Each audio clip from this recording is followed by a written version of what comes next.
तू सवाल तो पूछ, हक है तेरा, फर्ज है तेरा, किसी की खैरात, किसी का एहसान नहीं तुझ पर, मगर शर्त है अंदाज़े बयां हो बेखौफ, अंदाज़े बयां हो स्पष्ट, अंदाज़े बयां हो बेबाक।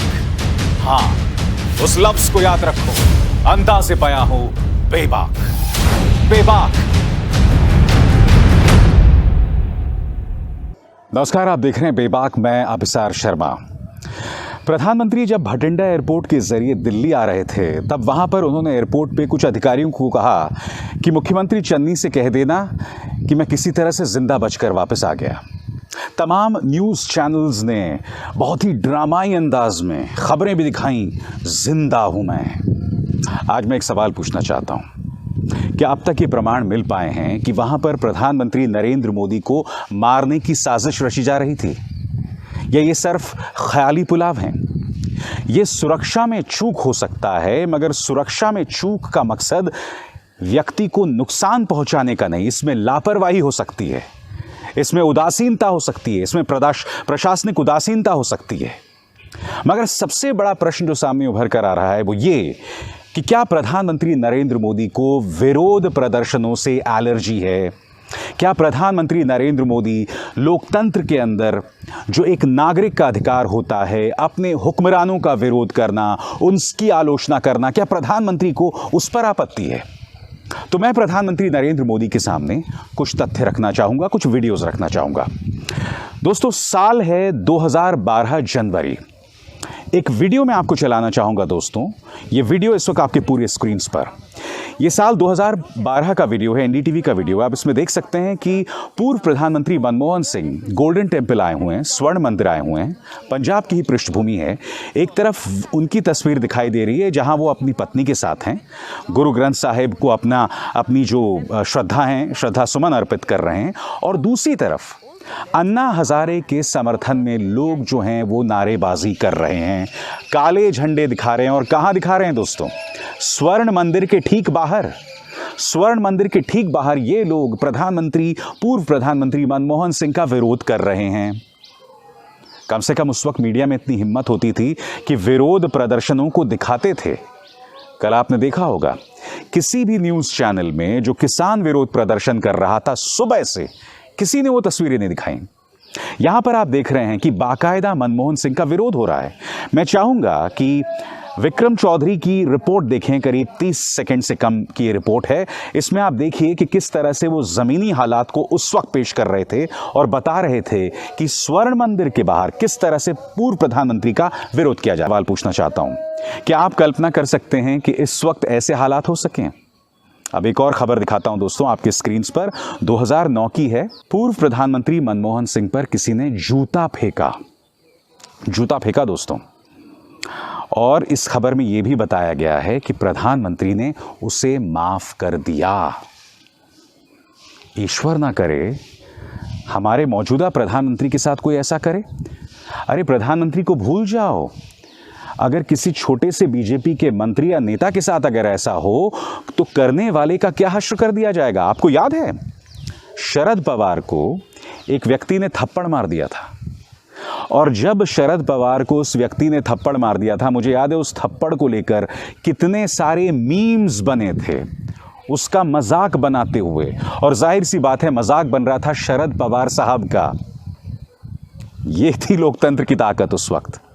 मगर आज किसी को थप्पड़ पड़ने की तो बहुत दूर की बात है, किसी को कोई अगर गाली दे दे और उस पर आपने मजाक कर दिया तो आप पर सीधे यूएपीए की धाराएं लगा दी जाएंगी। मैं यही पूछना चाहता हूं, आपके सामने मैं 2 मिसाल दे चुका हूं। पूर्व प्रधानमंत्री पर जूता फेंका गया, वो जब स्वर्ण मंदिर गए थे, पंजाब की ही पृष्ठभूमि थे, उन्हें काले झंडे दिखाए गए। मगर जो लोग काले झंडे दिखा रहे थे वो लोग जो हैं पंजाब के थे, क्या उन्हें खालिस्तानी बताया गया था? दोस्तों, एक बहुत ही खतरनाक खेल खेला जा रहा है जिसका जिक्र मैं आगे करूंगा। खालिस्तान की आग को फिर से ज्वलंत किया जा रहा है, और इसमें जो किरदार है वो मीडिया और कुछ भाजपा नेताओं का है। आगे जाके बताऊंगा। दोस्तों, 2005 की तरफ चलते हैं। 2005 में भी मैं आपको बताता क्या होता है। प्रधानमंत्री जेएनयू जाते हैं, जेएनयू के विद्यार्थी उन्हें काले झंडे दिखाते हैं। कुछ को जेल में बंद कर दिया जाता है, मगर फिर मनमोहन सिंह कहते हैं नहीं साहब इन्हें रिहा कर दिया जाए। और वो खुद कहते हैं आकर मंच पर कि ज़रूरी नहीं है कि मैं आपसे इत्तेफाक रखूं, मगर एक लोकतंत्र के अंदर आपको विरोध प्रदर्शन करने का अधिकार है और उस विरोध प्रदर्शन करने के अधिकार के साथ मैं हूं। मैं ये तो समझना चाहता हूं, एक वो जमाना था जब लोकतांत्रिक मूल्यों को, विरोध प्रदर्शन के अधिकार को निहायत ही गरिमापूर्ण तरीके से जो है देश आगे बढ़ा रहा था। और अब देखिए, जो किसान या जो प्रदर्शनकारी प्रधानमंत्री नरेंद्र मोदी की यात्रा का विरोध कर रहे हैं, उन्हें बार बार खालिस्तानी बताया जा रहा है, बार बार खालिस्तानी बताया जा रहा है। सुरक्षा में चूक की बात की जा रही है। मैं आपको पत्रकार आशुतोष भारद्वाज की इस खबर की याद दिलाना चाहूंगा जो उन्होंने अभी अभी अपने ट्विटर पर डाली है। तारीख थी 25/5/2013। कांग्रेस के कुछ नेता बस्तर में थे दोस्तों, जिनमें महेंद्र कर्मा भी थे, विद्याचरण शुक्ल भी थे और तमाम नेता थे। कांग्रेस के नेताओं ने कहा कि हमें सुरक्षा चाहिए, मगर रमन सिंह की सरकार थी, सुरक्षा नहीं मुहैया कराया गया। उल्टा महेंद्र कर्मा जो कि नक्सलियों के निशाने पर थे, उनसे बुलेट प्रूफ व्हीकल भी ले ली गई। नतीजा क्या होता है दोस्तों? 27 लोगों को नक्सली मौत के घाट उतार देते हैं। 27 लोगों को। तस्वीर देखिए दोस्तों, राहुल गांधी पहुंचे वहां पर अपनी सांत्वना जताने, अपनी सहानुभूति जताने, मगर उस दौरान भी राहुल गांधी ने या कांग्रेस ने भाजपा पर अपने हमले को उग्र नहीं किया। पूरी की पूरी कांग्रेस जो है 2013 में नेतृत्व विहीन हो गई, उनका पूरा लीडरशिप खत्म हो गया। क्या भारतीय जनता पार्टी ने उसके लिए जिम्मेदारी ली? क्या रमन सिंह पर इसको लेकर कोई कार्रवाई की गई? ये जो तमाम मुद्दे मैं आपको बता रहा हूं, ये सिर्फ तथ्य हैं, क्योंकि कहीं ना कहीं भाजपा को भी अपने गिरेबान में झांककर इस सवाल का जवाब देना होगा कि अतीत में ये तमाम घटनाएं हैं जहां आपने कभी जिम्मेदारी नहीं ली और 27 लोग मारे गए दोस्तों। और सबसे बड़ी बात जो मैं लगातार आपको इस कार्यक्रम में बता रहा हूं कि लोकतंत्र के अंदर विरोध प्रदर्शन करने का अधिकार आम इंसान को है। इस मुद्दे को लेकर आखिर भाजपा के नेताओं को एलर्जी क्यों है? क्यों फिर उसको आप खालिस्तान जोड़ देते हैं? और अब मैं खालिस्तान की बात करता हूं। इसी मंच पर मैंने आपको बताया, ये स्क्रीनशॉट देखिए, जी न्यूज़ का ये एंकर जो तिहाड़ जेल में पत्रकारिता का नाम रोशन कर चुका है, इसने कहा कि पंजाब से अच्छा तो ऐसे में पाकिस्तान है। कल्पना कीजिए दोस्तों, ये बात अगर गलती से मैं कह देता तो क्या होता?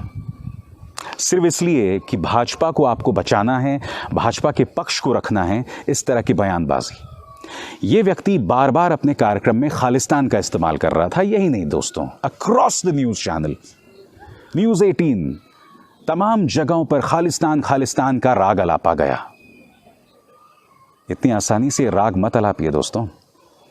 मैंने 80 के दशक में देखा है देश ने इसकी क्या कीमत चुकाई है।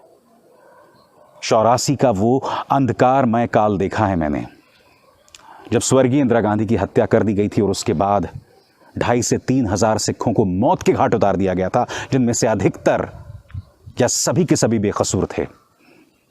इनमें से अधिकतर खालिस्तान के साथ नहीं थे, फिर भी उन्हें मौत के घाट उतार दिया गया। क्या तुम इतनी आसानी से जब खालिस्तान शब्द का इस्तेमाल करते हो, क्या उसके मायनों को समझते हो तुम? जब तुम बार बार भड़का रहे हो लोगों को, बार बार मौका दे रहे हो सीमा पार देश के दुश्मनों को, 7 समंदर पार जो खालिस्तान के सपने लिए बैठे लोग हैं उनको, क्या तुम्हें अंदाजा है कि तुम उन्हें मौका दे रहे हो इस देश के अंदर खालिस्तान एक बार फिर अपनी जड़ें फैलाए? मुझे पूरा विश्वास है अपने पंजाबी भाई बहनों पर, अपने पंजाब पर, कि ऐसा मौका फिर से नहीं दिया जाएगा। मगर आप लोग बार बार टारगेट कर रहे हैं और मैं आपको क्यों बतलाना चाहता हूं क्यों खतरनाक है। यह खतरनाक इसलिए है क्योंकि देश इससे पहले इतना बटा हुआ नहीं था। बुल्ली डील्स के नाम पर मुस्लिम महिलाओं को टारगेट किया जाता है। यह सरकार पूरी तरह से खामोश है। बार बार दलितों से लेकर मुसलमानों को लिंच किया जाता है। यह सरकार कुछ नहीं कहती, आलोचना तक नहीं करती। बार बार समुदाय विशेष को हाशिए पर रखा जा रहा है। किसान सिंघू बॉर्डर पहुंचता है, उसे खालिस्तानी खालिस्तानी कह के बदनाम किया जाता है। इस वक्त ये तमाम हालात को देश के दुश्मन देख रहे हैं। और ऊपर से खुद मुख्य धारा का मीडिया और भाजपा के कुछ नेता जो हैं वो खालिस्तान का राग आलापने लग गए हैं। आपको अंदाजा है आप आग से खेल रहे हैं? आपको अंदाजा है आप कितना खतरनाक खेल खेल रहे हैं? 84 के दंगों में दोस्तों मैं टैगोर गार्डन में रहता था। मैं नहीं भूला हूं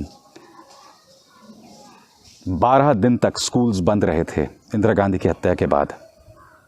मेरे सामने डब्बे आए थे, उन डब्बों के अंदर मैंने अध जले शवों को देखा था, सिखों के कटे हुए शवों को देखा था, सिखों के। देश उस दौर में फिर से नहीं घुस सकता। मैंने देखा है, मुझे याद है मैं कॉलेज में था और मैं और मेरा एक दोस्त यूथ फेस्टिवल अटेंड करने लुधियाना जा रहे थे। एक जगह ट्रैफिक जाम हो गया। थोड़ी देर जब हम आगे गए तो हमने क्या देखा कि करीब 20 हिंदुओं के शव जो हैं वो जमीन पर पड़े हुए थे। आतंकवादियों ने उन्हें मौत के घाट उतार दिया था। फिर कौन भूल सकता है कि चंडीगढ़ के अंदर ही पूर्व मुख्यमंत्री बेअंत सिंह को बम धमाके में आतंकवादियों ने मार दिया था। वो एक खतरनाक दौर था। कृपया आग में घी डालने का काम न करें और यह जिम्मेदारी इस वक्त सिर्फ इन पालतू न्यूज चैनल्स की दिखाई दे रही है और किसी की नहीं। बचें इस बात से, जिम्मेदारी से बात करें। नमस्कार।